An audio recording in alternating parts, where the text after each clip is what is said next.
churches for the first time through a summer mission that we were involved in.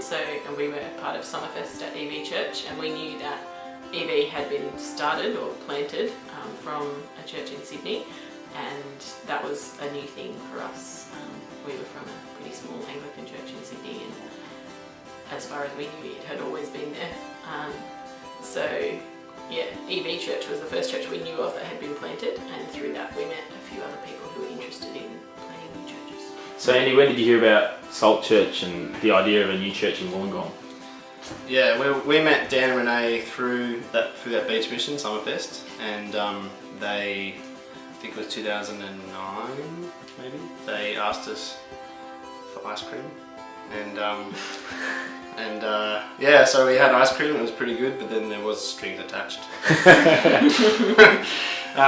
They told us about their idea for starting a new church somewhere in Australia, and talked about the need, and that was exciting. It was exciting to hear about that, and they asked us if that was something we could think about and pray about, and for the next year and a half we tried not to think about it. No, we did.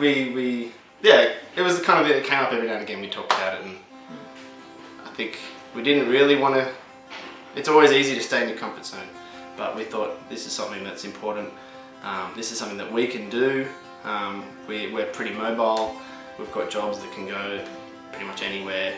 If we can come up with excuses why we shouldn't go somewhere, then no one else is ever going to do it. I think once it had been settled that Wollongong was going to be the place and Salt Church was going to be the thing, I had only been to Wollongong once in my life for a John Mayer concert, so I had lots of questions about what Wollongong was actually like, and how we would fit in there, and what that would look like.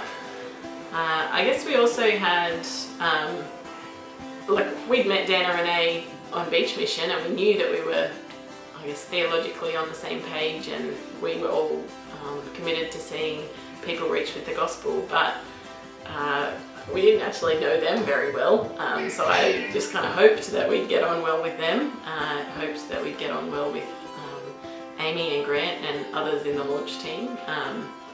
I think, there were definitely some nerves there about how that would work, and coming from our church background, which was probably pretty different to theirs, and just not sure how that would all fit together. God's been good.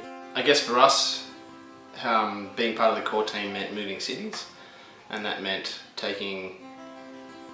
moving away from friends and family to a city that I'd never been to. Keris had been there once, so she was pretty lucky.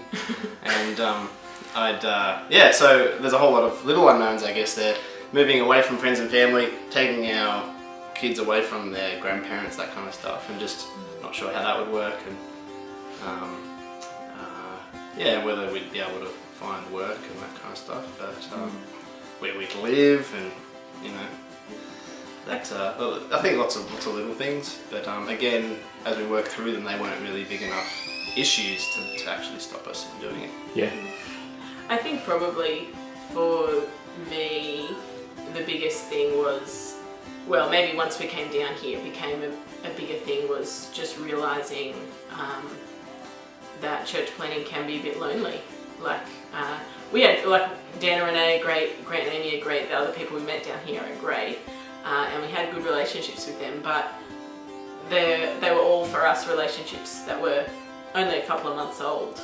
So there's different kind of dynamic with people that you've spent the last 6, 7, 10 years with, to people that you've just met, and you don't want to be the person who's every morning calling up and saying, hey, do you want to go to the park with the kids, or do you want to hang out with me? Just that process of getting established down here was harder and lonelier than we expected, I think. So it's something you still grieve and still mourn, those relationships with people who you just feel comfortable with, that you just trust, that know who you are, so that when you complain about Andy and kids, they go, I know, I remember Andy. I think, I think we still miss those relationships. I mean, we're still trying to invest in those relationships, but it's reached a point where we're aware now that every weekend we spend back with our old friends is a weekend that we don't have time to invest in relationships down here. So either way, we're like, it's just choices you make. Either way, there's something that you're going to miss out on when you choose something else. Yeah, I've got chronic fear of missing out, so that probably didn't help things. Well, I think God's been good in that within a month or two of starting SALT, people joined that we felt we could become friends with, and our small group pretty quickly were people that we got along with, and that made it helpful. So although they weren't, not best friends immediately, God provided people that we could hang out with, and we had people to do stuff with on the weekend and that kind of thing. And that meant just small things like that made it easier. Yeah, I think one of the big things that made it easier for me was remembering the reason that we moved here. So we moved here to be part of starting a church and seeing the gospel go out to the Illawarra, seeing a flood of disciples across the Illawarra. A torrent.